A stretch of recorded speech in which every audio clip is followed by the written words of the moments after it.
পরপুরুষের রুমে এসে শাড়ি চেঞ্জ করতে তোমার একটু বিবেকে বাঁধলো না? নাকি সব নিজে থেকেই প্ল্যান করে করেছো? হঠাৎ রুমে কারোর আগমন ঘটায় আর তারপর এমন কথায় থতমত খেয়ে যায় ফারহা।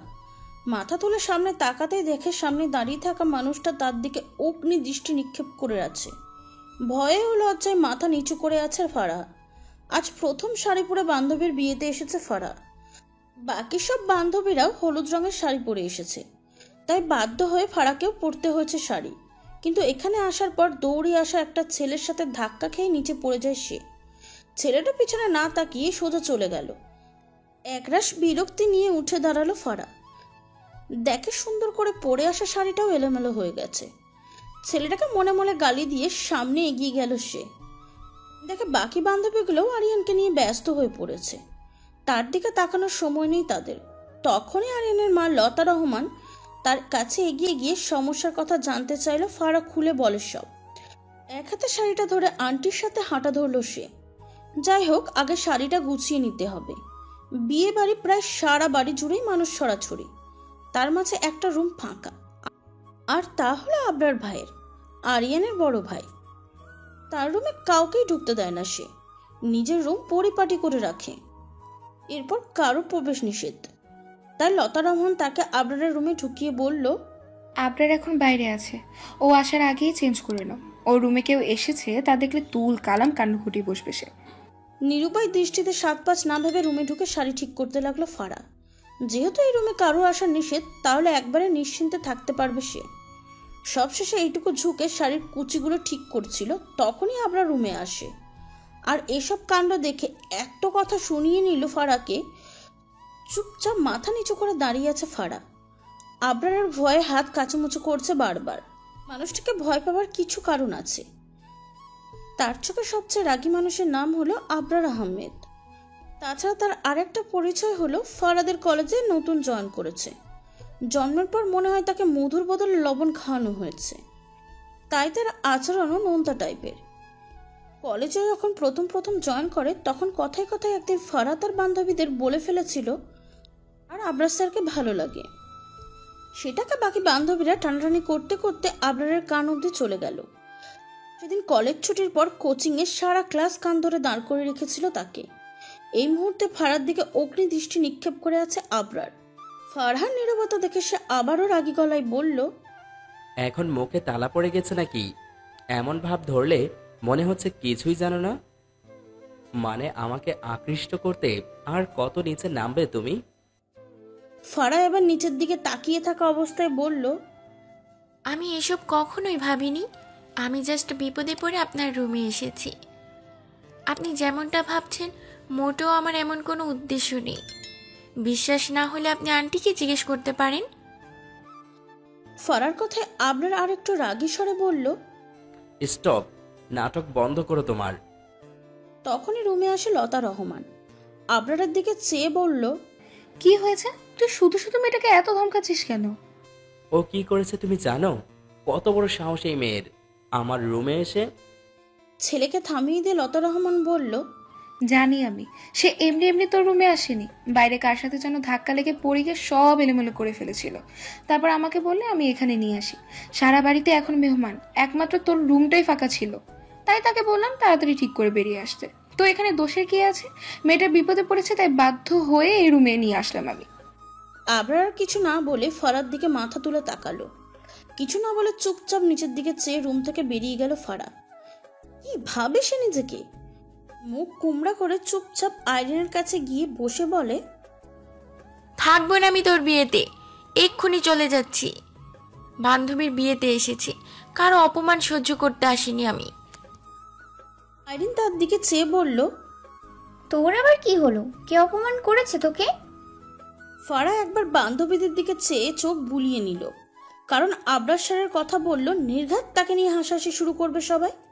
তবু হাত কাচুমুচু করে বলল, কি আর, তোর সেই গুণধর ভাই একটু বিপদে পড়ে তার রুমে ঢুকেছি, এতে কি এমন মহাভারত অশুদ্ধ হয়ে গেল? ফারহার কথা মুখ চেপে হেসে ওঠে আইরিন, যেন এক মহা জোক শুনেছে সে। তারপর হাসি থামিয়ে বলল, তুই ঘুরে ফিরে ভাইয়ার উঠানে কেন আছাড় খাস? আর তুই জানিস না ভাইয়ার রুমে আমরা ব্যতীত ঘরের বাইরের কেউ প্রবেশ নিষেধ।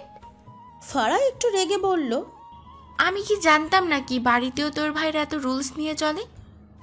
আইরিন আবার হেসে বলল, ভাইয়ার অনেক রুলস আছে, ওগুলো না জানলে কি হবে ভাবিজি? না হলে তো পরে দেখা যাবে সারা জীবন ভাইয়ার হাতে মার খেতে হবে।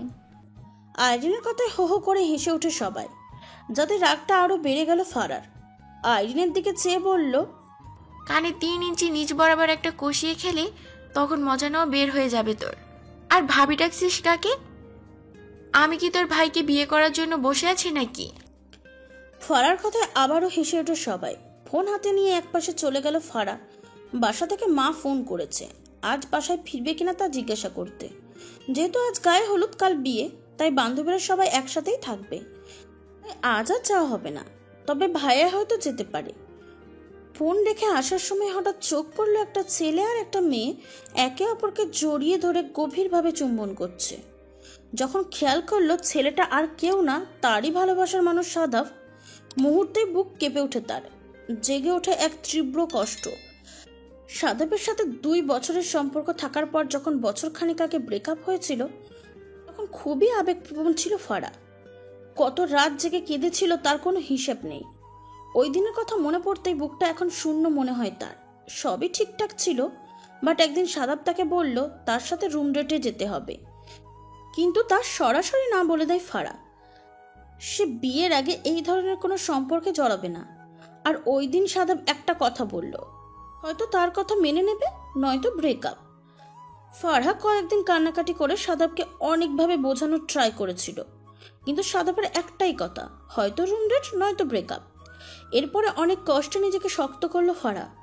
সাদাবের দেওয়া 2টা অপশন থেকে ব্রেকআপটাই বেছে নিল সে। সরে গেল সাদাবের জীবন থেকে। কিন্তু আজ 1 বছর পর হঠাৎ সাদাবকে দেখে তাও আবার এই অবস্থা, সে নিজেও জানে না প্রাক্তনের জন্য তার কেন এত কষ্ট হচ্ছে। সে তো একটা ফ্রড, তার জন্য কষ্ট হবে কেন? চোখের জল অনুভব করতেই ওয়াশরুমে গিয়ে পানি ছিটিয়ে নেই ফারা। মুখ মুছে নিজেকে স্বাভাবিক করে বেরিয়ে আসে। তখনই সাথে এসে তাকে ডেকে নিয়ে গেল আইরিনের মেহেন্দি পরাতে হবে, কারণ ফারা খুব ভালো মেহেন্দি পরাতে পারে। আইরিনের হাতে খুব যত্ন করে মেহেন্দি পরিয়ে দিল সে। তখনই পাশে এসে দাঁড়ায় আবরার। আইরিনের মেহেন্দি পরা হাতের দিকে তাকিয়ে রইল। আইরিন একটু হেসে বলল, দাঁড়িয়ে আছো কেন ভাইয়া? আমার পাশে বসো। আইরিনের পাশে বসে আবরার মাথায় হাত বুলিয়ে বলল, খুব সুন্দর লাগছে আমার পুচকি বোনটাকে।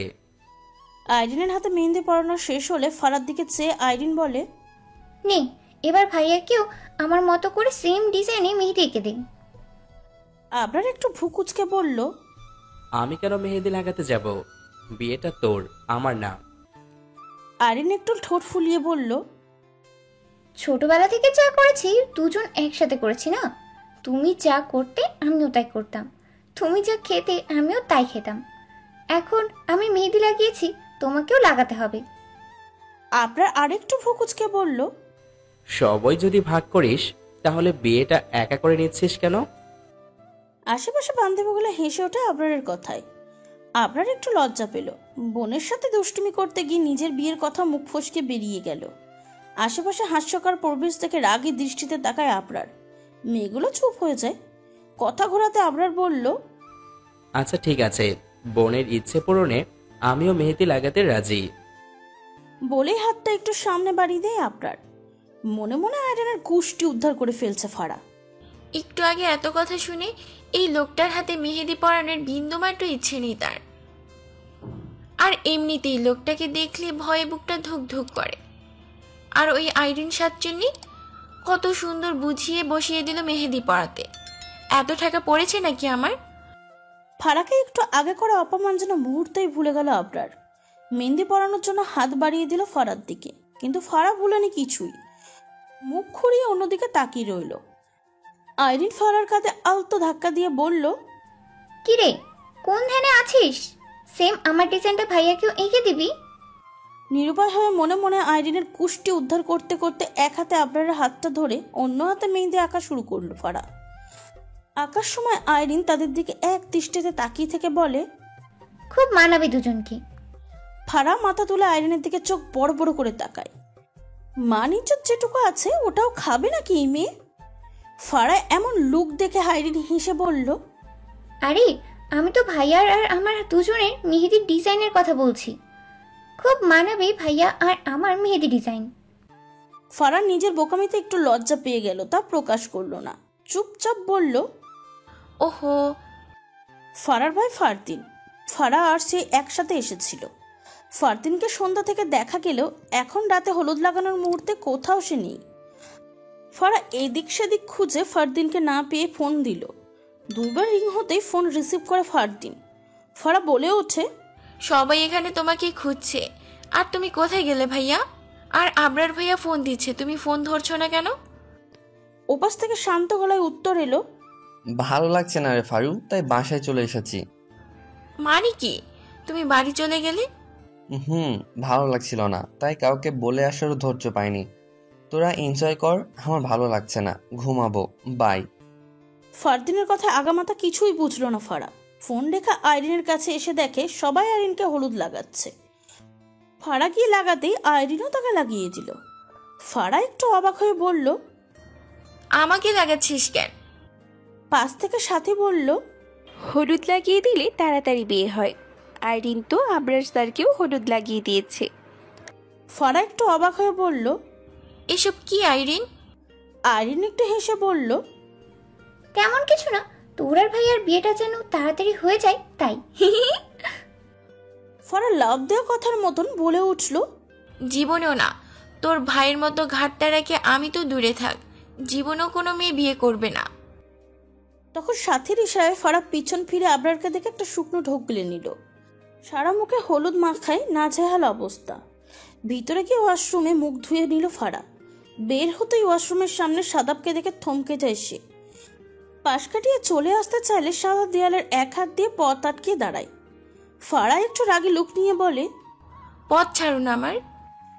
সাদাব বলল, ছাড়বো, ধরে রাখতে আসিনি। অনেকদিন পর দেখছি তোমায়, কেমন আছো? ফারার অস্বস্তি লাগছে খুব। বিরক্ত নিয়ে বলল, ভালো, পথ ছাড়ুন আমার। সাদাব আরো ভালো করে আটকিয়ে বলল, সেদিন কিভাবে পারলে 2 বছরের সম্পর্ক শেষ করে দিতে? রাগে ফারার শরীর কাঁপছে, তবুও নিজেকে শান্ত করার চেষ্টা করে বলল, আমি চাইনি, আপনি বাধ্য করেছেন আমায়। এই তোমার ভালোবাসা? আপনার ভালোবাসাটাও কতটা শুদ্ধ ছিল তা তো তখনই প্রমাণ করে দিয়েছেন। আর এই বিষয়ে আমি কোনো কথা বলতে ইচ্ছুক নই। বলেই সাদাবের হাত ধাক্কা দিয়ে সরিয়ে দেয় সেখান থেকে হাঁটা ধরে ফারা। সাদাব সোজা হয়ে দাঁড়িয়ে তাকিয়ে থাকে ফারার চলে যাওয়ার দিকে। হলুদ শাড়িতে খুব মানিয়েছে মেয়েটাকে, তার সৌন্দর্যের সাথে শাড়িটা পুরোপুরি মিশে গেল। আচ্ছা, ব্রেকআপের পর প্রাক্তনকে এত সুন্দর লাগে কেন? অনুষ্ঠান শেষ হতেই প্রায় রাত 2টো বেজে গেল। শেষ রাতে এসেও বান্ধবীদের জ্বালায় ঘুমাতে পারছে না ফারা। 4 জন একসাথে আছে মানেই তাদের আলোচনার বিশ্বের বড় বড় গবেষণাগারকেও হার মানাবে। উপায় না পেয়ে ফারা একটা বালিশ নিয়ে সোফায় গিয়ে শুয়ে পড়ল। এবার একটু ঘুমাতে পারলেই হয়। সকালে ঘুম কাতরে চোখে হাত দিয়ে চোখ কচলাচ্ছে ফারা। রুমের বাইরে কয়েকজন চা নাস্তা নিয়ে দৌড়াদৌড়ি করছে। বাকিরা হয়তো এখনো ঘুম থেকে ওঠেনি। আইরিন, সাথী, সুমাইয়া সবাই এখনো ঘুমোচ্ছে। 3 জন মলে সারা রাত রুমটা একবার উল্টো করেছে আর একবার পাল্টা করেছে। এমন অবস্থা করেছিল 3 জন মিলে, শেষ রাতে ঘুমিয়ে এখন মরার মতন পড়ে আছে। ফারা আর কিছুক্ষণ চোখ বন্ধ করে রইল না, ঘুম আসছে না আর। রুম থেকে বেরিয়ে বাইরে এলো। ফারাদকে দেখে লতা রহমান এগিয়ে এসে বলে, ফ্রেশ হয়েছো? ফারা দুদিকে মাথা নাড়ায়। লতা রহমান আবার বলে, ওয়াশরুমে গেলে একপাশে টুথ পাউডার পাবে, ফ্রেশ হয়ে নাও। আমি নাস্তা তৈরি করছি, আর বাকিদেরও ডেকে দিও, কেমন? ফারা লক্ষ্মী মেয়ের মতন ঘুমু ঘুমু চোখে একপাশে মাথা কাত করে হ্যাঁ সূচক সম্মতি জানালো। শাকচুমিগুলোকে যেই মরার মতন ঘুমোচ্ছে, মনে হয় না ডাকলেও উঠবে এখন। তাই ফারা হাঁটতে হাঁটতে ছাদে চলে গেল। দেখে আবরার আগে থেকেই ছাদে হাঁটাহাঁটি করছে। আবরারকে দেখে নেমে যাওয়ার জন্য পা বাড়াতেই ডাক দেয় আবরার। ফারা দাঁড়িয়ে পিছন ফিরে তাকালো। আবরার তার কাছে এসে শান্তভাবে বলল, সরি। ফারা একটু ভুকুচকে বলল, সরি কেন? আবরার শান্তভাবে বলল, কালকের ব্যবহারের জন্য। ইস ওকে, আমি কিছু মনে করিনি। আমি জানতাম না আপনার রুমের বাহিরে কেউ প্রবেশ করাটা আপনি পছন্দ করেন না। আবরার আর কিছু না বলে অন্যদিকে তাকিয়ে রইল। ফারা আবার বলল, আচ্ছা ওই ছেলেটা আপনার কি হয়? আবরার বলল, কোন ছেলেটা? ওই যে একটু ফর্সা করে লম্বা ব্লু শার্ট পরেছিল, কাল দেখলাম। ও, সাদাপের কথা বলছো? আমার বাবার বন্ধুর ছেলে। কেন, কি করেছে সে? না কিছু না, এমনি। বলে নিচে চলে আসলো ফারা। রুমে এসে বাকি বান্ধবীদের টেনে তুলল। 9টা বাজে, এখনো পড়ে পড়ে ঘুমোচ্ছে। আবরারের অনেকবার ফোনের কারণে দুপুরের পরপক্ষ আসার একটু আগেই আসলো ফারদিন। ফারা এগিয়ে গিয়ে বলল, এতক্ষণে এলে কেন ভাইয়া? কোনো সমস্যা? আর কালকে এভাবে ফোন কেটে দিলে কেন? প্রশ্নগুলো একটু বিরক্ত নিয়ে ফারদিন বলল, এত কথা বলিস না তো, ভালো লাগছে না। বলে সামনের দিকে চলে গেল। হা হয়ে তাকিয়ে আছে ফারা। ভাইয়া তো তার সাথে এইভাবে কথা বলে না। কাল থেকে ভাইয়ার কি হলো হঠাৎ? সামাজিকভাবে বিয়েটা শেষ হলো। আইরিনকে বিদায় দিচ্ছে সবাই। গতকাল থেকে হাসি খুশি মেয়েটা এখন কাঁদছে সবাইকে ধরে। আমারও খুব খারাপ লাগছিল। আমাকেও হয়তো একদিন এমন একটা জায়গায় এসে দাঁড়াতে হবে। সাদাবকে গতকাল রাতে দেখেছিল সে, আর বিয়ের আগে দুপুরবেলায় এসেছে। ফারার সাথে কথা বলতে চেয়েছিল বারবার, বাট সুযোগ পায়নি দেখে হয়তো হয়নি। আইরিনকে বিদায় দিয়ে ফারদিনকে খুঁজতে লাগলো ফারা। ভাইয়ার মতে গতি ভালো লাগছে না তার কাছে। দেখে সবার বিপরীত পাশে একা দাঁড়িয়ে আছে সে। ফারা গিয়ে পিছন থেকে কাঁধে হাত রাখতেই চমকে ওঠে, চোখের পানি মুছে নেয় ফারদিন। ফারার দিকে চেয়ে একটু হাসলো। ফারহা বলল, কাঁদছো কেন ভাইয়া? কই না তো। আমার কাছে লুকানোর চেষ্টা করেও লাভ হবে না ভাইয়া। কাঁদছো কিনা ওটা জিজ্ঞেস করিনি, কেন কেঁদেছো সেটা জিজ্ঞেস করেছি। ফারদিন একটু হেসে ফারার গালে হাত রেখে বলল, একদিন আমার বোনটাকেও এভাবে বিদায় দিতে হবে, তাই না রে? ফারা ভালোভাবেই বুঝতে পারছে কিছু একটা গন্ডগোল আছে, কারণ ফারদিন এত সহজে কান্না করার মানুষ না। তবু এই মুহূর্তে ফারদিনকে কিছু বলাটা ঠিক মনে করছে না সে। তখনই আবরার তার পাশে গিয়ে দাঁড়ায়। বাকিরা আয়রনকে বিদায় দিয়ে সবাই বাড়ির দিকে হাঁটা ধরলো। আবার কেউ গেটের কাছে দাঁড়িয়ে এখনো তাকিয়ে আছে। আবরারের সামনে ফারদিন সম্পূর্ণটা স্বাভাবিক, যেন কিছুই হয়নি তার। আবরারের কাঁধে হাত রেখে বলল, আচ্ছা দোস্ত, ফারাকে নিয়ে আমি চলে যাচ্ছি বাড়ির দিকে। বুঝিসই তো, বাবা মা তাকে নিয়ে কেমন টেনশন করবে। আবরারের মনটা আজ খুবই বিষণ্ণ। একমাত্র বোনটাকে বিদায় দিয়ে দিয়েছে আজ। বাসাটাও কেমন ফাঁকা ফাঁকা লাগবে আজ থেকে। এইসব চিন্তা ভাবনা তার মনকে আরো বিষণ্ণ করে তুলছে। এখনই চলে যাবি? আজকে থেকে জানা, মনটা খুবই বিষণ্ণ আমার। তোর সাথে থাকলেও মনটা কিছুটা ভালো হবে আমার। তাছাড়া ফারহাও তো আরিয়ানের মতো আমার বোন। তোরা থাকলে মনকে কিছুটা হলেও সান্ত্বনা দিতে পারবো। আবরার আর ফারদিন সেই ছোটবেলার বন্ধু, কখনো কারোর কথায় কেউ ফেলে দিতে পারে না। কিন্তু আজ এখানে একটু মন টিকছে না ফারদিনের। অস্থির লাগছে খুব তাকে। একটা শ্বাস নিয়ে আবরারকে বলল, না রে দোস্ত, বাবা মা খুব টেনশন করবে।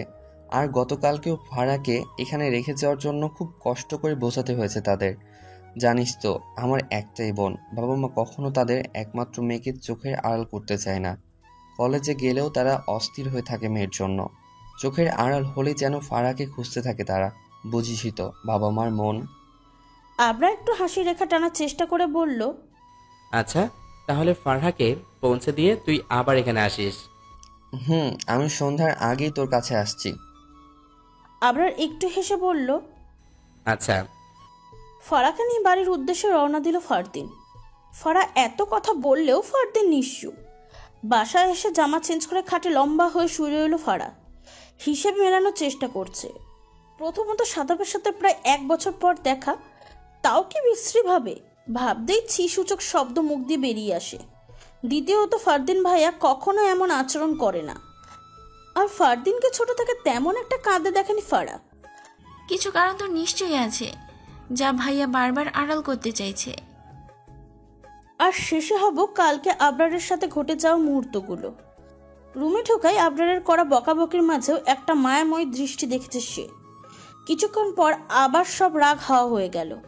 তাকে মেহেদি লাগিয়ে দেওয়ার মুহূর্তটা, সকালের ছাদে দুজন একা একা কথা বলা, সবগুলো বারবার চোখের সামনে ভেসে উঠছে তার। সন্ধ্যার সময় মায়ের ডেকে রুম থেকে বের হয় ফারা। মায়ের কাছে যেতে মা বলল 4 কাপ চা বানাতে।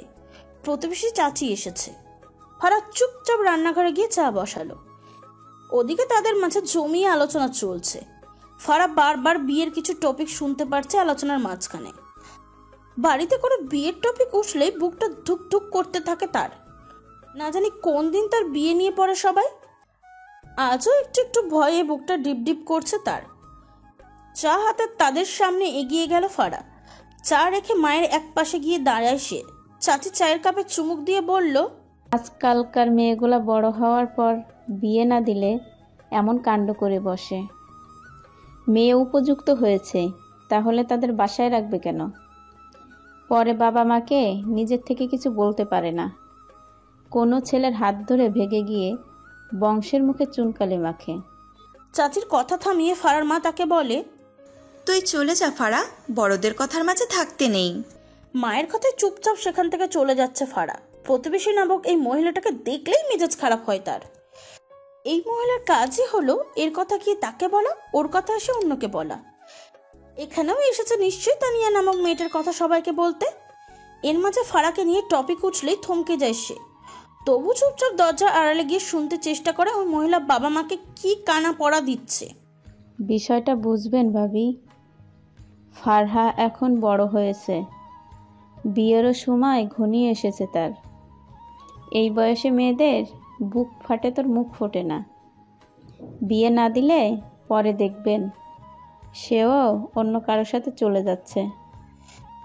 এর মাঝে বাবা তাকে থামিয়ে দিয়ে বলল, এতক্ষণ অন্যের গীবত গিয়েছেন, কিছু বলিনি, কিন্তু শেষে আমার মেয়েকে নিয়ে যে বাড়তি 2-3 লাইন অ্যাড করলেন, এইগুলো আর কখনো বলার চেষ্টা করবেন না।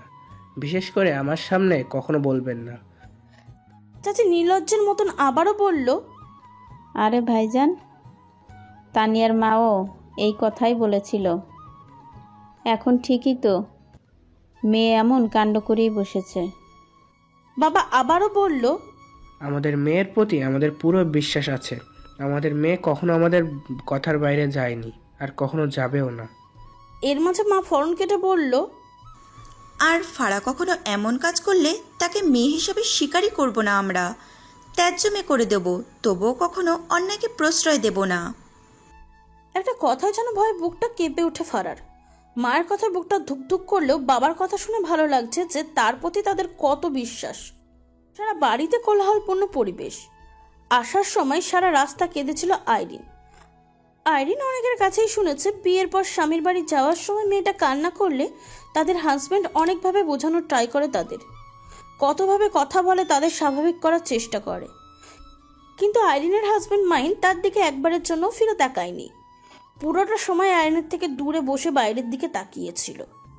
এখন রাত হয়েছে অনেক, সারা ঘর জুড়ে কোলাহল, বাট এখানে আসার পর মাইনকে এক মুহূর্তের জন্য চোখে পড়ছে না তার। এখানে প্রায় সবাই অচেনা, মাইনকে একটু চেনে, তাও বিয়ে হয়েছে নিজের স্বামী এটা ভেবে। বিয়ে ঠিক হওয়ার পর তেমন কথা বলার সুযোগ পায়নি তার সাথে। ফ্যামিলিগতভাবে ঠিক হয়ে হুটহাট হয়ে গেছে সব। আইরিন প্রথমে কান্না করলেও মাহিনের ছবি দেখার পর সে রাজি হয়ে যায়। আইরিনকে একটা সাজানো ঘরে বসিয়ে দিয়ে চলে গেল সবাই। একা একা বসে আছে সে, বারবার মাথা তুলে দরজার দিকে তাকাচ্ছে মাহিন আসছে কিনা। কিন্তু প্রায় ঘন্টাখানিক হতে চললো, এখনো মাহিনের খবর নেই। ভয়ে বুক ধুকফুক করছে আইরিনের।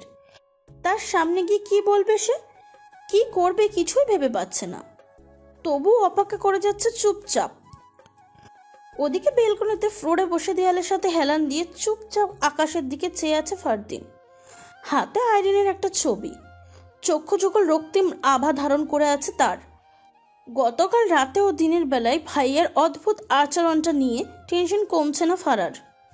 তাই বিষয়টা জানতে ভাইয়ের রুমের দিকে আগাতে তাকে সে। রুমে এসে ফারদিনকে না দেখে বেলকনিতে আসে সে। দেখে ফারদিন হাতে কাগজ আকৃতির কিছু নিয়ে ফ্লোরে বসে আছে। ফারা এগিয়ে গিয়ে তার কাছে বসলো। ছবিটা হাতে নিতেই চমকে উঠল সে। ফারদিনের দিকে অদ্ভুত চাউনি দিয়ে বলে, কারণটা তাহলে এটা ছিল ভাইয়া? তাহলে কেন আগে কাউকে কিছু বলিনি? ফারদিন এবার কেঁদে উঠে বলে, আজ ওর বাসর, বিয়ে হয়ে গেছে ওর। বন্ধুর বোন দেখে মান সম্মানের দিকে তাকিয়ে চাইলেও কিছু করতে পারিনি আমি। আবরার স্যার কিন্তু সেই হ্যান্ডসাম, তাই না দোস্ত?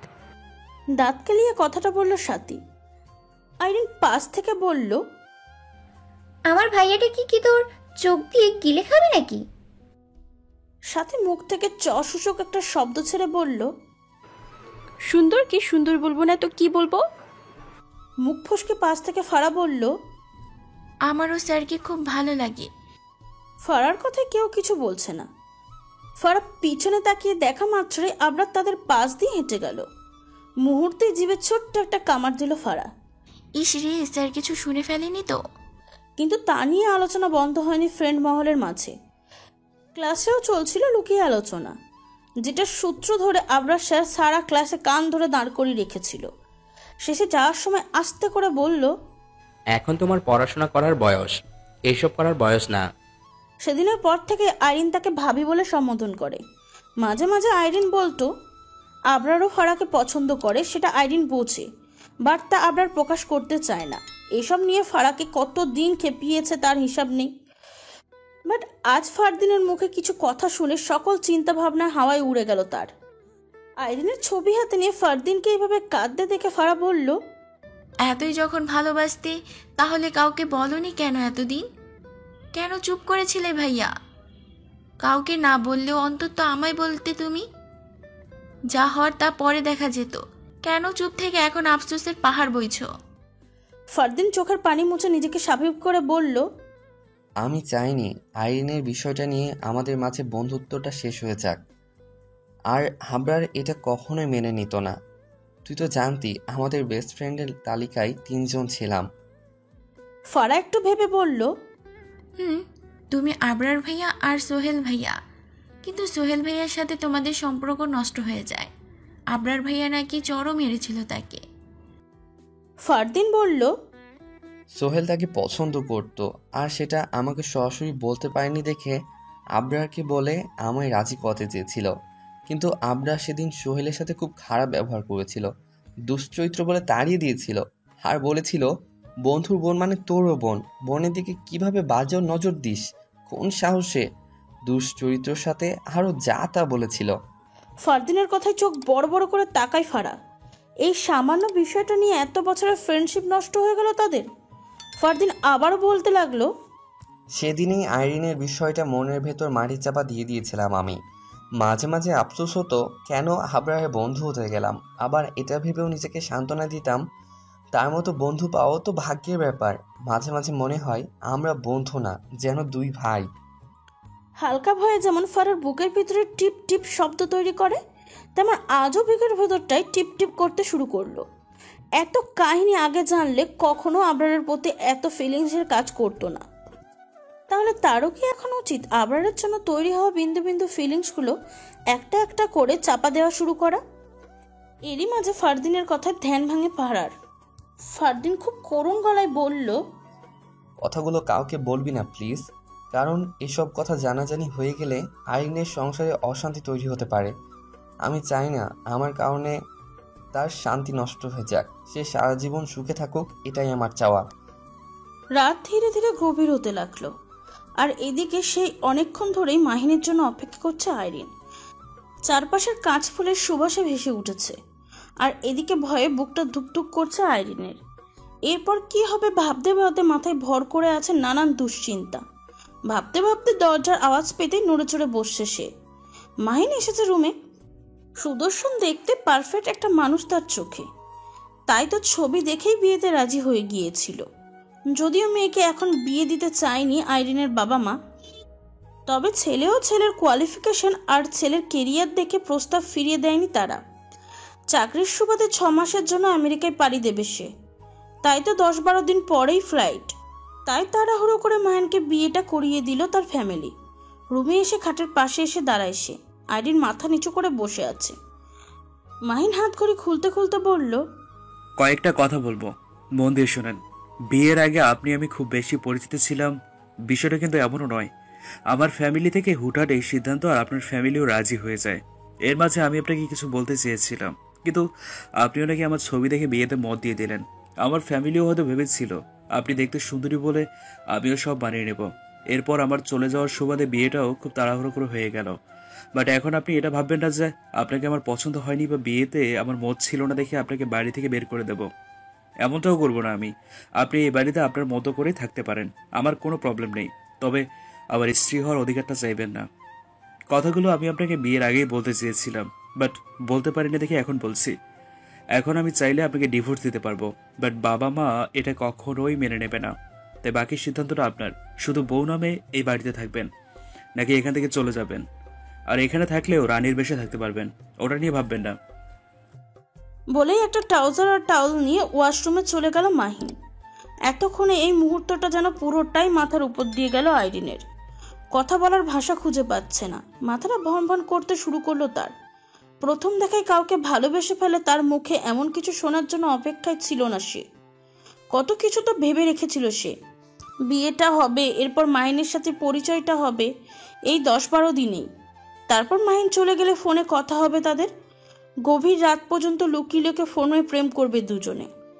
ধীরে ধীরে তৈরি হবে মাহিনের ফিরে আসার অপেক্ষাটা।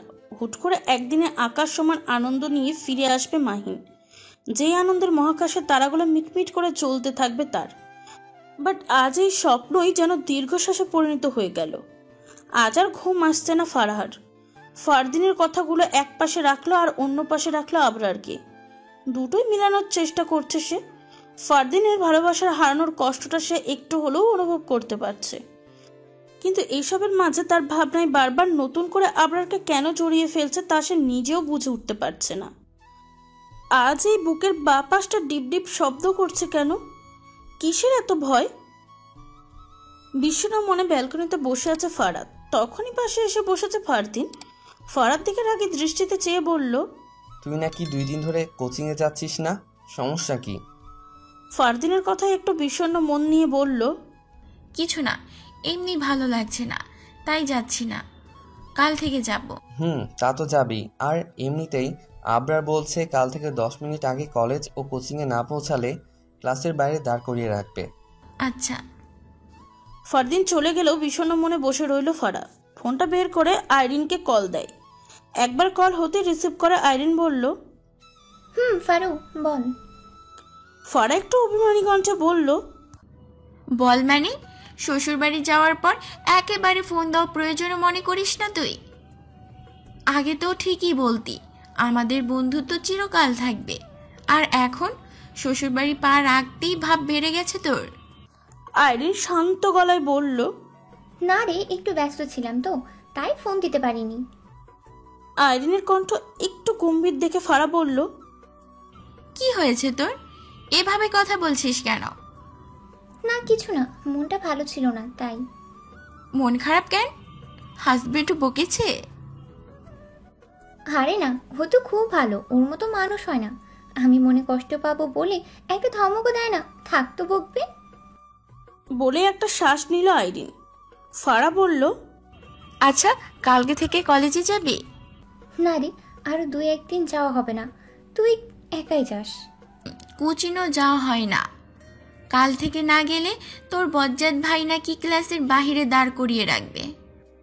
আইরিন একটু হাসার চেষ্টা করে বলে, বিয়ের আগেই এত অত্যাচার শুরু করেছে আমার ভাবিটার উপর। চুপ একদম, বাজে বকবি না। তোর ভাই আমারও ভাই, তাই ভাই ইজ ভাই, অন্য কিছু নাই। থাক, ঢং করা বাদ দে, জানি না আমি। চুপ কর তো, ফোন রাখ। ফোন রাখার পর রুম থেকে মায়ের ডাক কানে ভেসে আসলো, ফারু খেতে আয়। পরের দিন সকালে নাস্তা সেরে কলেজে যাওয়ার জন্য রেডি হচ্ছে ফারা। কাঁধে ব্যাগ নিয়ে বেরিয়ে পড়ল সে। রাস্তার পাশ ধরে হাঁটছে, খালি রিক্সা চোখে পড়ছে না। হঠাৎ পিছন থেকে ফারা ফারা বলে কারো ডাক শুনেই থমকে পিছনের দিকে তাকায় সে। দেখে সোহেল ভাই দৌড়িয়ে সামনে এসে হাঁপাতে লাগলো। তারপর সোজা হয়ে দাঁড়িয়ে বলল, কেমন আছো?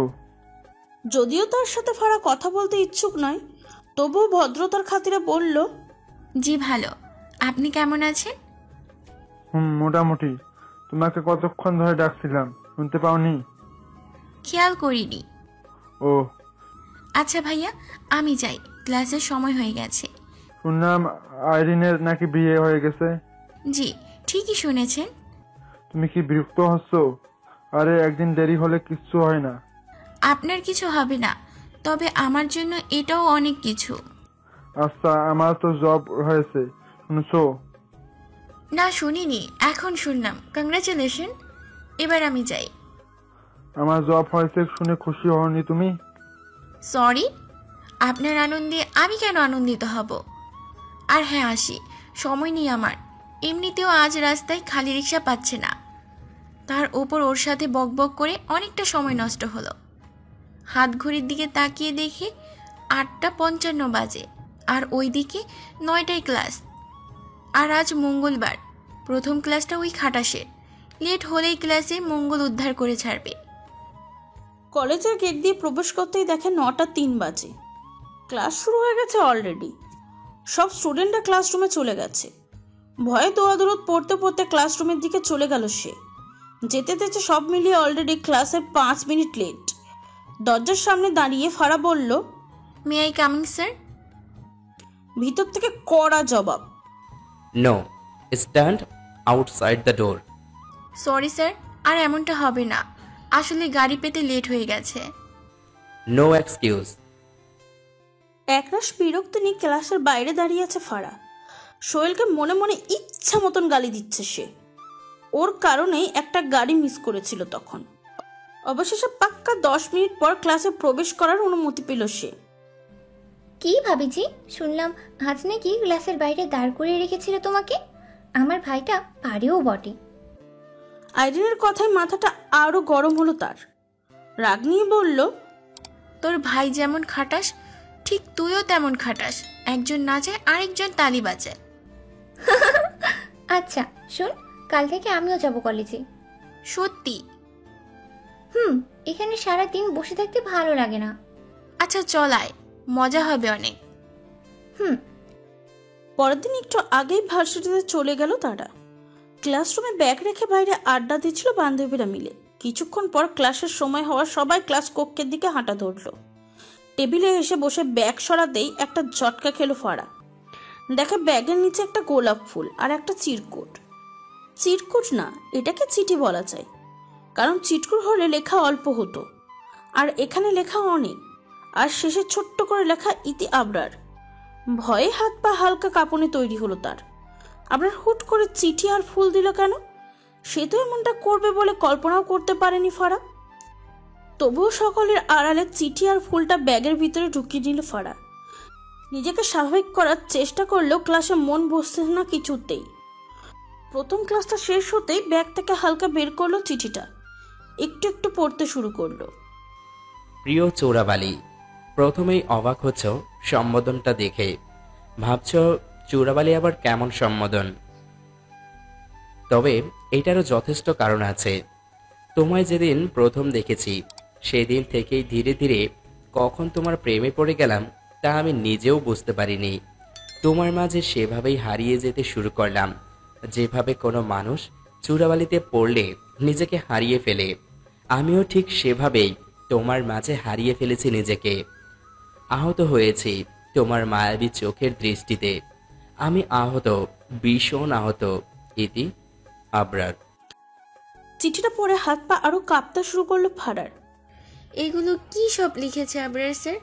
তাহলে কি সত্যি আবরার স্যার তাকে ভালোবাসে? আমার আজ বিশ্বাসই হচ্ছে না। চিঠিটা ব্যাগে ঢুকিয়ে ব্যাগের উপর মাথা রেখে মুখ লুকিয়ে বসে আছে ফারা। হয়তো এটার জন্য মোটেই প্রস্তুত ছিল না সে। আবরার স্যার আমায় প্রেমপত্র দিয়েছে, এটাও কি সম্ভব? নিজেরই বিশ্বাস হচ্ছে না আজ। তার মধ্যে একটা মানুষের সাথে প্রেমপত্র শব্দটা কিছুটাই মিলছে না। তাহলে কি স্যারও আমায় সত্যি পছন্দ করে? টেবিলে শোয়ার মতন করে ব্যাগে মাথা রেখে মুখ লুকিয়ে এসব ভাবছে ফারা। চিঠি আর ফুল দুটোই ব্যাগের মাঝে খুব যত্ন করে লুকিয়ে রেখেছে। তার এখন কি করা উচিত? চিঠির উত্তর দিব নাকি চুপচাপ বসে থাকেই ভালো হবে? না, উত্তর না দিলে যদি স্যার রাগ করেন, এর চেয়ে ভালো উত্তর দেওয়াটাই ঠিক হবে। যা হওয়ার তা পরে দেখা যাবে। ক্লাসের ফাঁকে লুকিয়ে খাতার মাঝে একটা লেখা লিখল সে। অন্যের চোখের দৃষ্টিতে নিজেই আহত হয়েছেন, ভালো কথা। তাই বলে এভাবে হুটহাট চিঠি লিখে আরেকজনের হৃৎপিণ্ডে আঘাত করা কিন্তু অন্যায়, ভীষণ অন্যায়। এরপর আর ক্লাসে মোটেও মন বসেনি তার। ছুটির পর একে একে সব চলে যেতে লাগলো সবাই। ক্লাস খালে হাতেই লেখাটা ওর টেবিলে রেখে চলে গেল সে। সোজা হেঁটে বাইরে, পিছনে ফিরে তাকালো না। বাসায় আসার পর থেকেই অস্থির ভাবটা ধীরে ধীরে বাড়তে লাগলো তার। পরের দিন কলেজে আসলে সে একইভাবে আরেকটা চিঠি পায় সে। সত্যি তো, এই মারাত্মক অন্যায়ের কি শাস্তি হওয়া উচিত বলো তো? আচ্ছা যাই হোক, তুমি সেই শাস্তিটা নিজে হাতে দিও। হালকা হাসলো ফারা। এই লোকটার চলাফেরার সাথে চিঠির ভাষাগুলো একদমই বেমানান। আজ আর কিছু লিখলো না ফারা। বাড়িতে আসার পর থেকে রুমে বসে আছে চুপচাপ। আবরারের কথা ভাবতেই বারবার হাসি পায় তার। এমন লাগছে কেন? অদ্ভুত। কাল শুক্রবার, কলেজ বন্ধ। একদিন আর দেখা হবে না তাদের। বাসায় সবাই স্বাভাবিক ভালো চললেও মাহিন প্রয়োজন ছাড়া তেমন একটা কথা বলে না আইরিনের সাথে। তার সব কিছুতেই যেন একটা বিরক্তির ছাপ লক্ষ্য করে আইরিন। আর দুদিন পরই মাহিনের ফ্লাইট। রুমে বসে ল্যাপটপে কাজ করছিল সে। আইরিন তার কাছে এসে বলল, আপনি কিছু বলার ছিল। মাহিন কাজ করতে করতে বলল, বলো। আমি আমার বাবার বাসায় থাকতে চাই, এখানে ভালো লাগছে না আমার। মাহিন এখনো কাজ করতে করতে বলল, আচ্ছা কাপড় চোপড় গুছিয়ে রাখবেন, কাল সকালে যাবেন। আইরিন কিছু বলতে যাবে তার আগেই মাহিন তাকে থামিয়ে দিয়ে বলল, বলছি তো, তোমার যেমনটা ইচ্ছে সেভাবেই চলতে পারো, বাবা মাকে আমি ম্যানেজ করে নেব। আইরিন আর কিছু না বলে চুপচাপ চলে গেল সেখান থেকে। সে ভালোই বুঝতে পারছে যে মাহিন তাকে 2 পয়সাও মূল্য দিচ্ছে না। মেয়েদের নাকি 2টা জীবন, একটা বাবার বাড়ি আর একটা নাকি স্বামীর বাড়ি। বাট এখন তার কাছে মনে হচ্ছে তার বাবার আশ্রয় তার কাছে সবচেয়ে শান্তির ও নিরাপদ আশ্রয়। বাকি সব মিথ্যা। আজ শনিবার, কলেজ আগে আগেই এসেছে ফারা। চুপচাপ এক পাশে বসে আছে, গেটের দিকে তাকাচ্ছে কখন আবরার কলেজে আসবে। আজ এই ব্যাটাকে সামনে থেকে ধরবো, দেখি তার রিয়াকশন কেমন হয়। বেশ কিছুক্ষণ অপেক্ষার পর কলেজের গেট দিয়ে প্রবেশ করলো আবরার। ফারার হাস্যোজ্জ্বল মুখের চারদিকে তাকিয়ে আবরার সামনে গিয়ে দাঁড়ালো। আবরার দিকে এক হাত বাড়িয়ে দিয়ে বলল, লুকিয়ে দেওয়ার প্রয়োজন নেই, সরাসরি দিন। আবরার একটু অবাক ভঙ্গিতে বলল, মানে? ফারা সোজাসুজি ভাবে বলল, ঢং করা লাগবে না, আমি সব জানি। যাই হোক, আসল কথা হলো লুকিয়ে লুকিয়ে প্রেম করতে আমার ভালো লাগে না, তাই যা দেওয়ার সরাসরি দিবেন। আবরার এবার রেগে গিয়ে বলল, সাত সকালে ফাজলামি করছো আমার সাথে? ফারাও এবার একটি রেগে চিঠিগুলো বের করে বলল, অ্যাক্টিং ভালো লাগলেও ওভার অ্যাক্টিং কখনোই ভালো লাগে না। তাহলে এই চিঠিগুলো কেন দিয়েছেন? আবরার এবার একটু স্বাভাবিক হয়ে চিঠিগুলো হাতে নিয়ে চোখ বুলাতে লাগলো। এরপর আর কিছু না বলে চুপচাপ চিঠিগুলো নিয়ে চলে গেল সেখান থেকে। ফারা এখনো বেকুপের মতন দাঁড়িয়ে আছে হাঁক করে। কি হচ্ছে সব যেন তার মাথার উপর দিয়ে যাচ্ছে তার। আবরারের এমন নীরবতাই যেন বিপদের পূর্বাভাস। নিজেকে নিজেই প্রশ্ন করতে লাগলো, একটু বেশি করে ফেলেছি নাকি ফারহা? তোকে দিয়ে কখনোই ঠিক কাজটাই হয় না, যেখানে যাস সেখানে একটা গন্ডগোল পাকিয়ে ফেলিস। ক্লাস শুরু হওয়ার পরও বিষয়টা নিয়ে ভাবতে লাগলো। পাশ থেকে সাথী ধাক্কা দিয়ে বলল, কি রে, এমন ভাব নিয়ে বসে আছিস কেন? কারোর সাথে কোনো কথাই বলছিস না? ফারাজ 7-5 না ভেবে চুপি চুপি সবকিছুই বলে দিল তাদের। সব শুনে অবাক ভঙ্গিতে মুখে হাত দিল সাথী ও আইরিন দুজনেই। সাথী বলল, বলছিস কি? আবরার স্যার তোকে প্রেমপত্র দিয়েছে? ফারাজ চুপ করতে বলে চারপাশে তাকালো, কেউ শুনে ফেলেছে নাকি দেখতে। এবার সাথী চুপি চুপি বলল, সত্যি? ফারা মাথা নিচু করে বলল, আইরিন পাশ থেকে বলল, তাই তো তোমাকে আমি আগে ঠিকই ভাবি রাখি। সাথী আবার বলল, তার মানে তুইও সব জানতি? না, তবে কিছুটা হলেও আন্দাজ করতে পেরেছি ওদের চক্কর। তখনই ক্লাস টিচার লেকচার বন্ধ করে বলল, হেই, এটা কথা বলার জায়গা নয়। তখনই ক্লাসে প্রবেশ করে শাকিল ভাই। হাতে একটা নোটিশ নিয়ে স্যারের হাতে দিল। স্যার তা পরে ফারাদের দিকে তাকিয়ে বলল, স্ট্যান্ড আপ। ফারা দাঁড়ালো। স্যার আবার বলল, তোমাকে প্রিন্সিপাল স্যার অফিস পক্ষে ডাকছে। ভয়ে এবার যেন বুকটা শুকিয়ে আসলো ফারার। কি হয়েছে কিছুই বুঝতে পারছে না। সব তো ঠিকঠাকই আছে, তাহলে আবার অফিসে ডাকার কি দরকার ছিল? ভাবতে ভাবতে অফিস কক্ষে গিয়ে ফার্স্ট ইয়ারের একটা জুনিয়র ছেলে দাঁড়িয়ে আছে ওখানে। ফারাহ স্যারের অনুমতি নিয়ে ভিতরে প্রবেশ করে বলল, ডেকেছিলেন স্যার? প্রিন্সিপাল স্যার কোনো উত্তর না দিয়ে ছেলেটার দিকে চেয়ে বলল, আমার নাম আবরার হাসান, তাই তো? ছেলেটা মাথা নিচু করে বলল, জি স্যার। তোমার সিনিয়র আপুকে প্রেমপত্র দিয়েছো কেন? ছেলেটা আবার বলল, আপুকে আমার খুব ভালো লাগে স্যার, তাই দিয়েছিলাম। স্যার বলল, ভালো লাগাটাই স্বাভাবিক, কিন্তু চিঠি দেওয়ার আগে এটা ভাবা উচিত ছিল যে সে তোমার কলেজের সিনিয়র আপু। ছেলেটা এবার মুচকি হেসে বলল, সিনিয়র আপু দেখেই তো বেশি ভালো লাগে স্যার, আর সেও তো আমাকে ভালোবাসে। ফারাহ বেকুবের মতন একবার জুনিয়র আবরারের দিকে তাকাচ্ছে আর একবার পাশে বসে থাকা আবরার স্যারের দিকে তাকাচ্ছে। পরিস্থিতি এবার একটু হলেও বুঝতে পেরে চট করে বলল, মিথ্যে কথা। ওর মতো পিচ্চি ছেলেকে আমি ভালোবাসতে যাব কোন দুঃখে? ও তো আমার ছোট ভাইয়ের মতো।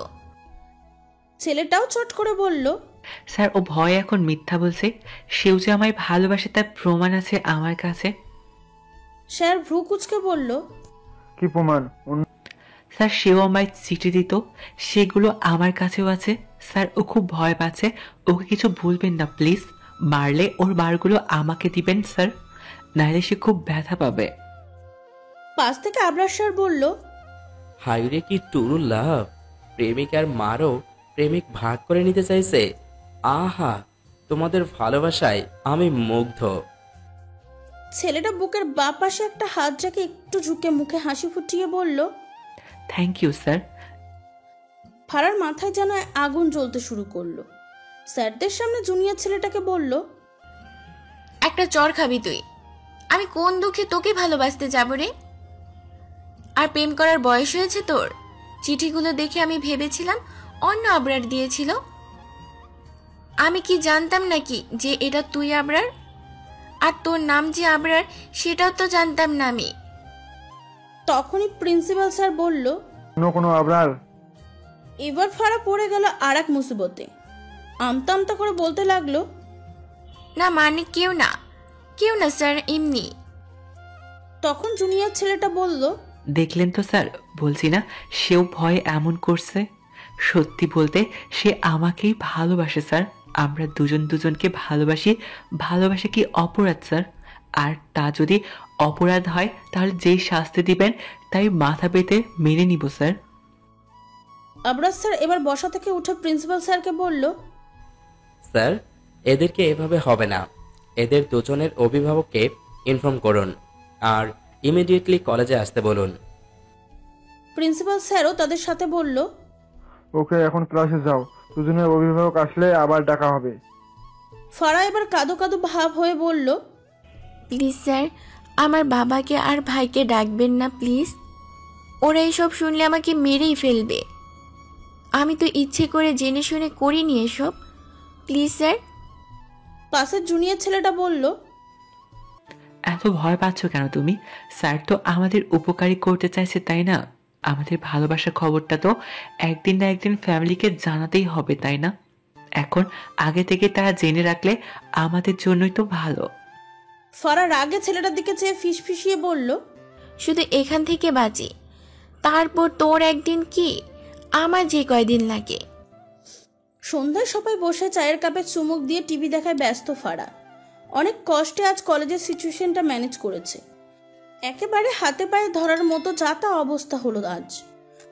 আগামী দুদিন কলেজের কোচিংয়ের কাজ দিয়েও যাবে না বলে প্রতিজ্ঞা করে বসে আছে সে। অল্পের জন্য মান ইজ্জতটা বেঁচে গেল আজ, না হলে জুনিয়র ছেলের সাথে এসব কেলেঙ্কারি। মান ইজ্জত যেটুকু আছে সেটাও হারাতে হবে আজ সবার সামনে। মা একটু আগে নাস্তা দিয়ে বলে গেল, তাড়াতাড়ি খেয়ে পড়তে যা। মায়েদের কথাগুলো খুব কঠোরভাবে বললেও সন্তানের কাছে তা খুব মিষ্টি শাসন। তাই হয়তো মায়ের বকাঝোকাগুলো সন্তানরা এক কান দিয়ে নিয়ে অন্য কান দিয়ে বের করে দেয়। ফারাও তার ব্যতিক্রম নয়। মায়ের কড়া করে বলে যাওয়া কথাটা কানে না নিয়ে টিভির দিকে তাকিয়ে আছে সে। একটু পরে ঘরে ফারদিন আসে। সন্ধ্যার পর ফারাকে টিভির সামনে দেখে কোমরে দুহাত দিয়ে কিছুক্ষণ দাঁড়িয়ে থাকে সেখানে। এরপর মা সামনে আসতেই বলে, তোমার মেয়ের তো দেখি দিন দিন খুব উন্নতি হচ্ছে মা। মা চায়ের কাপ ও নাস্তার প্লেটটা নিতে নিতে বলে, সে তো অনেক আগে থেকেই। এই বাড়িতে কি এখন আমার কথার কোনো মূল্য আছে? কিছু বললে তা তো কথা বলেই মনে হয় না কারো। ফারদিন বলল, আমি বাড়ির কথা বলছি না, কলেজের কথা বলছি। খুব ভালো সুনামও শুনছি তোমার মেয়েকে নিয়ে। ইনশাআল্লাহ আমাদের ফারহা খুব শীঘ্রই সফলতার উচ্চ শিখরে পৌঁছে যাবে। ফারদিনের মুখে এটা শুনেই জিহ্বার ছোট্ট করে কামড় কাটে ফারা। আবরার স্যার এসব কথা ভাইয়াকে বলতে গেল কেন? কত রিকোয়েস্ট করে বেঁচে এসেছি যেন বাড়ির কেউ এসব না শুনে, কিন্তু স্যার এটা করলো কি? ভাইয়াকে বলে দিল, তাহলে এত রিকোয়েস্ট সব ব্যর্থ গেল। তখনই ফারদিন আবার বলে, আজ আবরারের সাথে দেখা হওয়ার পর বলল, দিন দিন ফারহার পড়ালেখার অবনতি ঘটছে। পড়াশোনায় কোনো মন নেই, কোচিংয়ের পড়া তো দিতে পারেই না, হোমওয়ার্ক পর্যন্ত কমপ্লিট করে না। ফারদিনের কথা এবার একটু স্বস্তির নিঃশ্বাস ফেলে সে। যাক, তাহলে কিছু বলেনি। ফারদিন টিভি অফ করে দিয়ে বলল, যা সোজা গিয়ে পড়তে বস, নাহলে এক্সামের পর জিমগুলো বিক্রি করার জন্য একটা দোকান খুলে বসতে হবে। ফারা হেসে বলল, গুড আইডিয়া, তবে দোকান খোলার কি দরকার? এগুলো আমরা পাইকারি দরে বেচে দিব। ফারদিন নিরাশ হওয়ার ভঙ্গিতে আবারও কোমরে দুহাত রেখে ফারার দিকে তাকায়। আজ সন্ধ্যার পর চলে যাচ্ছে মাহিন। সকালে আইরিনদের বাসায় খবর এসেছে সন্ধ্যায় মাহিন বেরিয়ে যাবে আইরিনকে নিয়ে ওই বাড়ি যেতে। ফোন দিয়ে মাহিনের মা এই কথাটা বলল, আর মাহিনের বাবা নাকি ব্যস্ত, তাই আগে বলতে পারেনি। আর মাহিনকে বলেছিল আইরিনকে নিয়ে যেতে, বাট মাহিন আসেনি। সোফায় বিষণ্ণ মনে বসে আছে আইরিন। এমন সময় আবরার আবার তার পাশে এসে বসে। আইরিন একটু অবাক হলো, তবু প্রশ্ন না করে ফোনটা বাড়িয়ে দেয়। আবরার ফোনটা কিছুক্ষণ দেখে আইরিনকে বলল, তোর আর মাহিনের মাঝে গিয়ে কোনো ঝামেলা হয়েছে? আবরার যেন কিছু বুঝতে না পারে, তাই আইরিন একটু অবাক হওয়ার ভঙ্গিতে বলল, কই না তো, সব ঠিকঠাকই তো আছে। আইরিন একটু থতমত খেয়ে মিথ্যা সাজানোর চেষ্টা করে বলল, আর এই কথা হয় তো প্রতিদিন। ও খুব ভালো, আমি নাম্বারগুলো এমনি ডিলিট করে দিই, তাই কল লিস্টে নেই। আর তুমি হঠাৎ এসব বলছো কেন ভাইয়া? ও হ্যাঁ, বুঝেছি, সে আমাকে এখানে রেখে গেছে আর শেষ দিনও নিয়ে যেতে আসেনি, তাই তো? তাহলে শোনো কাহিনী। তোমাদের জন্য খুব খারাপ লাগছিল আমার, তাই তাকে বললাম তোমাদের কাছে চলে আসব। সে তো আমাকে আসতেই দিচ্ছিল না, কিন্তু তোমাদের জন্য আমার কান্না পাচ্ছিল, পরে দেখি রাজি হলো। আর প্রতিদিনই আমাকে নিতে আসবে বলতো, কিন্তু আমি আর কি দিনকে দিন বলি তাকে মানা করছিলাম। তাই গতকাল বললাম আজকে তোমাদের সাথেই যাব। এক নাগারে কথাগুলো বলে গেল আইরিন, যেন আবরার কোনো পাল্টা প্রশ্ন করতে না পারে। হয়তো খুব বুদ্ধি খাটিয়ে মিথ্যাটা সাজিয়েছে সে। আবরার আর কিছু না বলে কিছুক্ষণ তীক্ষ্ণ দৃষ্টিতে তাকিয়ে সেখান থেকে চুপচাপ চলে গেল। তারপর চোখ বন্ধ করে একটা দীর্ঘশ্বাস নিল আইরিন। দুপুরের আগেই ওই বাড়িতে পৌঁছে যায় তারা। দুপুরে খাওয়া শেষে আইরিনের বাবা আর অন্যান্য আত্মীয়রা সোফায় বসে কথা বলছে, আর আইরিন আছে মহিলাদের কাছে। বাড়িতে কয়েকজন অতিথি আসা বিয়ের বাড়ির মতোই মনে হচ্ছে আজও। বিকেলের পর আইরিন ও মাহিনকে একসাথে আলাদা করে দিল একটা রুমে, নিজেদের মাঝে কিছু একটা কথা বলার জন্য। আইরিন চুপচাপ মাহিনের পিছনে গিয়ে দাঁড়িয়ে মাথা নিচু করে বলল, আজও কথা বলবেন না আমার সাথে? কি বলবেন বলুন। আইরিন আবারও নির্লজ্জের মতো বলল, আমাদের এখানে কেন আলাদা করে দিয়েছে সবাই? মাহিন আবারও সোজাসুজিভাবে বলল, সেটা আপনিই জানেন। ওরা বলল, আর কেন আপনি ঢুকে পড়েছেন? আইরিন একটু মন খারাপ হলেও চুপচাপ রইল, কারণ সে চায় না যাওয়ার মুহূর্তে কারোর মুড নষ্ট করতে। তবু মাথায় একটা প্রশ্ন সব সময় তাকে খুব ভাবায়, যেটার উত্তর মাহিন চলে গেলে আর জানা হবে না। তাই বলে দিল, সত্যি করে বলেন তো, আপনি আসলে কি চান? আমার চাওয়াটা না ভেবে এটা ভাবেন যে আপনার মন কি চায়, আর আমি কি চাই তার সময় হলে বুঝতে পারবেন। সন্ধ্যার পর সবার থেকে বিদায় নিয়ে চলে গেল মাহিন। আইরিনের সাথে আর কথা বলেনি। রাতে আইরিন তার বাবাকে গিয়ে বলল, আমি এখানে থাকবো না বাবা, আমার ভালো লাগছে না, আমি তোমাদের কাছেই থাকবো। প্রয়োজনে সে ফিরে এলে তখন এই বাড়িতে চলে আসবো। অবশেষে মাহিনের ফ্যামিলি মেনে নিল এটা। আইরিনের বাবা যখন তাদের বলল ছোট মেয়ের সংসার কি তাও জানে না ঠিকভাবে, তার উপর হাজবেন্ড চলে গেছে 6 মাসের জন্য বাইরে। নতুন নতুন এখানে এভাবে থাকতে ভালো লাগবে না তার। আর আইরিনের পরীক্ষাটা শেষ হোক আর মাহিনও দেশে ফিরে আসুক, তখনই না হয় একবারে চলে আসবে। এই সময়টা আপাতত বাবা মায়ের সাথেই থাকুক। কেটে গেল কয়েকটি দিন। প্রতি বছর কলেজ থেকে ফাইনাল ইয়ারের স্টুডেন্টদের নিয়ে 1-2 দিনের জন্য ট্যুরে যাওয়া হয়। ঠিক এবারও যাবে সবাইকে নিয়ে। এতে এক্সামের আগে মাইন্ড ফ্রেশ হবে একটু হলেও, আর ঘোরাঘুরি করলে মন এমনিতেই ভালো থাকে। ফাইনাল ইয়ারের টোটাল স্টুডেন্ট 543 জন। এরই মাঝে হয়তো অনেকে যাবে, আবার অনেকে যাবে না, তাই কয়েকদিন আগে থেকেই লিস্ট করা শুরু হয়েছে। আজ ক্লাসে আবরাজ স্যার ট্যুরের কথা বলে গেল, আর লিস্ট করার দায়িত্ব দিল ফাহাদকে। ছেলেটা পলিটিক্স করে, নানান জায়গায় মিছিল মিটিংয়ে সে পোলাপানদের একসাথে করে, তাই আবরাজ স্যারের টিমের ম্যানেজমেন্টের দায়িত্ব তাকেই দিল। কারণ ছেলেটা মোটামুটি হলেও টিম ম্যানেজ করার অভিজ্ঞতা আছে। আর মেয়েদের মাঝে দিল একজনকে। আবরাজ স্যার ছেলে মেয়েদের মাঝে ভাগ করে টিম লিডার বানিয়ে দিয়ে গিয়েছে। আর সকল স্টুডেন্টদের দায়িত্ব আবরার নিজেই নিয়েছে, কারণ সে নিজেও স্টুডেন্ট থাকাকালীন ও বন্ধুদের নিয়ে ট্যুরে যাওয়ার সময় নিজেই সব ম্যানেজ করত। ছুটির পর কোচিং শেষ করে বাসার দিকে রওনা দিল ফারা, আইরিন ও সাথী। বাকি দুজন ফারাকে বোঝাতে ব্যস্ত, কারণ ফারার ধারণা তার ফ্যামিলি কখনোই তাকে কোথাও একা যেতে দিবে না। তাই পাশ থেকে আইরিন বলল, প্রয়োজনে আমি ভাইয়া আর আঙ্কেলকে বুঝিয়ে বলবো, দেখবি তারা না করবে না। আইরিন ওর সাথে দুজনেই অবাক হয়ে তাকিয়ে আছে ফারার দিকে। কথাবার্তা একটু অদ্ভুত হলে অবাক হওয়াটাই স্বাভাবিক। হয়তো এই অদ্ভুত কথার কারণটা জানতেই ফারার দিকে তাকিয়ে আছে দুজনেই। ওদের এমন আগ্রহ দেখে আর কথা বাড়ালো না ফারা। চুপচাপ সামনের দিকে পা বাড়ায় সে। বাসায় এসে শাওয়ার নিয়ে খেয়ে বিছানায় লম্বা হয়ে শুয়ে পড়ল ফারা। চোখ লেগে এসেছে, তাই বিকেলটা শুয়ে কাটিয়ে দিল। সন্ধ্যা হতেই মা এসে ডাক দেয়, কড়া গলায় বলে, উঠে নামাজ পড়ে তারপরে পড়তে বস। নামাজ নাই, কিচ্ছু নাই। বিয়ের জন্য আসলে পাত্রপক্ষ যখন জিজ্ঞেস করবে মেয়ের নামাজ কালাম পড়ে কিনা, তখন কি উত্তর দেব? ফারা 2 হাত মেলে হাই তুলতে তুলতে বলল, মেয়ে নামাজি এই কথাটা পাত্রপক্ষকে বলার জন্য নামাজ পড়লে কি তা কবুল হবে মা? তার মা আর কিছু বলল না, হয়তো নিজের কথায় বোকামি বুঝতে পেরেছে। যাওয়ার সময় বলল, যা বলছি তাই কর, নামাজ শেষ কর। আমি নাস্তা বানিয়ে দিলে খেয়ে পড়তে বসবি। আমি চলে যাওয়ার পর আবার বিছানায় লেগে থাকিস না। সন্ধ্যার পর থেকে ফারা পড়ার ফাঁকে ফাঁকে বারবার উকি দিয়ে দেখছে ফারদিন বাসায় ফিরেছে কিনা। কারণ বাবা মাকে ট্যুরের কথা বললে তারা হয়তো রাজি হবে না, তাই ভাইকে দিয়ে কোনোভাবে একটু ম্যানেজ করার বুদ্ধিটাই বেছে নিল সে। কিছুক্ষণ পর ফারদিন বাসায় আসলো। ফারা ভাব নিচ্ছে ফারদিনের কাছে গিয়ে কিভাবে কথাগুলো শুরু করবে। যাই হোক, আগে ভাইকে রাজি করাতে পারলে সে বাবা মাকে রাজি করিয়ে নেবে। কিছুক্ষণ পর ফারা উঠে যাবে, তখনই ফারদিন একটা প্লেটে কিছু চিপস ভাজা নিয়ে তার পাশে এসে একটা চেয়ার টেনে বসলো। মাস্টারদের মতন ফারার বইটা টেনে নিয়ে বলল, আজ দেখি তোর পড়ালেখার দৌড় কতটুকু, ক্লাস আর কোচিংয়ের পড়া কতটুকু থাকে, আর তুই কতটুকু কমপ্লিট করিস। ক্লাসের পড়া কমপ্লিট করে আমার কাছে পড়া দিয়ে তারপর ঘুমাতে যাবি আজকে।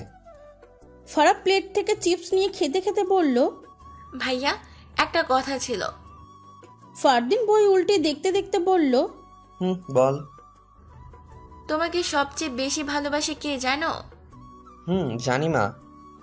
ফারা নাক কুচকে বলল, আরে দূর, মায়ের চেয়েও বেশি আমি ভালোবাসি। অতএব তোমাকে সবচেয়ে বেশি ভালোবাসি তোমার বোন।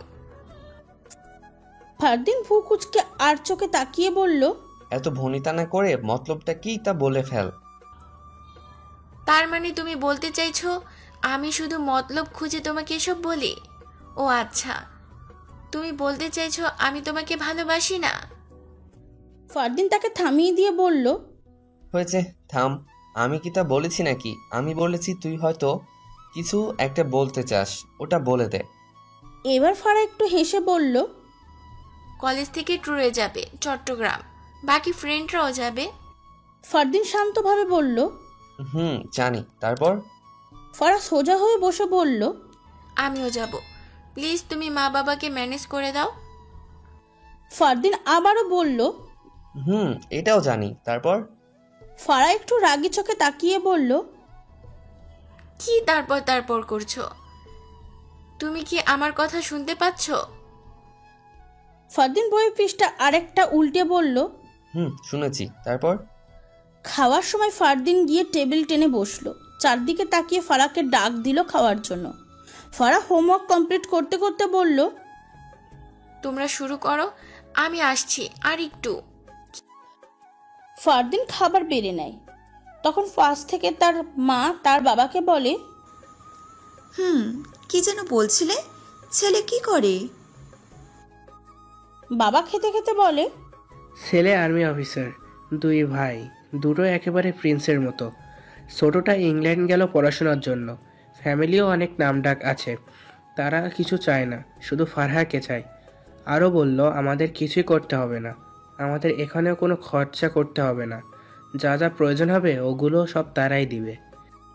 ফারার মা ড্যাব ড্যাব করে তাকিয়ে বলল, তুমি কি বললে? ফারার বাবা খেতে খেতে বলল, এখনো কিছু বলিনি, শুধু বলেছি তোমাদের ও ফারহার মতামত নিয়ে তারপর জানাবো। ফারার মা বলল, আমাদের মতামত নেওয়ার কি আছে? সম্বন্ধ যেহেতু খারাপ না, তাহলে তুমি কথা বলেই সব এগিয়ে রাখো। এরই মাঝে ফারদিন বলল, এটা কি বলছো মা? বিয়েটা ফারহা করবে, আমরা না। তাই তার মতামত নেওয়াটা সবচেয়ে বেশি জরুরি। আর বাবা তো ঠিক কাজটাই করেছে, পরে তাকে জানাবে বলেছে। তখনই ফারা এসে চেয়ার টেনে বসে বলল, কি আলোচনা করছো ভাইয়া? ফারদিন বোনের দিকে চেয়ে বলল, তোর কথাই বলছি। কি যেন ট্যুরের কথা বলছিলি তখন? ওটাই বলছিলাম। মাকে বিষয়টা খাওয়ার আগেই বলেছিল ফারদিন, তাই মা বলল, মেয়ে মানুষ, ফ্যামিলি ছাড়া বন্ধুদের সাথে এত দূর যাওয়ার কোনো দরকার নেই। তুই সাথে গেলেও একটা কথা ছিল, একা একা কোথাও যাওয়ার দরকার নেই ফারুর। ফারদিন বলল, একা যাচ্ছে না মা, তার সাথে আবরারও থাকছে। আমি আবরারকে সব বুঝিয়ে বলবো ফারহাকে চোখে চোখে রাখতে। কলেজ গেট পেরিয়ে ভিতরে আসতেই দূর থেকে একটা ছেলে আপু আপু বলে দৌড়িয়ে আসলো। ফারা পিছন ফিরে দেখে ওই দিনের ওই আবরার নামের ছেলেটা। দৌড়িয়ে এসে বলল, কেমন আছেন আপু? ওই দিনের পর 2-3 দিন আপনাকে কলেজে দেখলাম না। কালকে নাকি এসেছিলেন, তাও কখন চলে গেলেন দেখিনি। আসলে আপু সরি, আমি জানতাম না এমন একটা ঘটনা ঘটে যাবে। কেউ নিজের ভুল স্বীকার করলে তাকে ক্ষমা করে দেওয়াটাই উত্তম। তাই ফারাও বলল, আচ্ছা ঠিক আছে, আর কারোর সাথে এমন করব না। ছেলেটা বলল, তবে আপু আমি সত্যি আপনাকে ভালোবাসি। গত 2-3 দিন আপনাকে না দেখে সত্যি ঘুমাতে পারিনি রাতে। খুব ব্যথা করছিল বুকের বাঁ পাশটায়। ফার্মেসিতে গেলাম, তারা বলল এই ব্যথার ওষুধ তাদের কাছে নাই। বিশ্বাস করেন আপু, এখন আপনাকে দেখে ব্যথাটা একেবারে চলে গেছে। ফারা কোমরে হাত রেখে রাগী দৃষ্টি ছেলের দিকে তাকিয়ে আছে। হিজাব পরা হয়তো রাগটা প্রকাশ পাচ্ছে না, তবু রেগে আছে, তার চোখ দেখলেই বোঝা যাচ্ছে। মায়াবী চোখ দুটো রাগী লুক নিয়ে তাকিয়ে আছে। বলে কি এই ছেলে? ট্যুরের জন্য জনপ্রতি 1000 করে। তাই ফারা ফারদিনের থেকে টাকা নিয়েই কলেজে এসেছে জমা দেওয়ার জন্য। মেয়েদের টিম লিডার শর্মির কাছে টাকা জমা দিতে গেলে সে বলে, আইরিন আর ফারার টাকা অলরেডি আবরার স্যার দিয়ে দিয়েছে। আপনি না হয় আইরিনের টাকা দিয়েছেন বোন হিসেবে, তাই বলে আমারটা দিতে গেলেন কেন? আবরারের সামনে দাঁড়িয়ে কথাটা বলল ফারা। আবরার সোজাসুজিভাবে বলল, কারণ তুমিও তো আরিয়ানের মতো আমার আরেকটা বোন, তাই। ফারা আবার বলল, দরকার নেই আমার এত ভাইয়ের। ভাইয়ের বন্ধু হলেই কি ভাই হয় নাকি? ভাই হলে ওই দিন কিভাবে চিঠিগুলো প্রিন্সিপাল স্যারের কাছে দিয়েছিলেন? আমি না হয় একটু আবেগী হয়ে গিয়েছিলাম, তাই কিছু না ভেবে সোজা আপনার কাছে গিয়ে না বুঝে ওসব বলে ফেলেছিলাম। ব্যাপারটা আপনি আমাকে বুঝিয়ে বললেই পারতেন। অফিস রুমে নিয়ে এভাবে অপমান করার প্রয়োজন ছিল না। আর এখন এসেছেন ভাই সাজতে?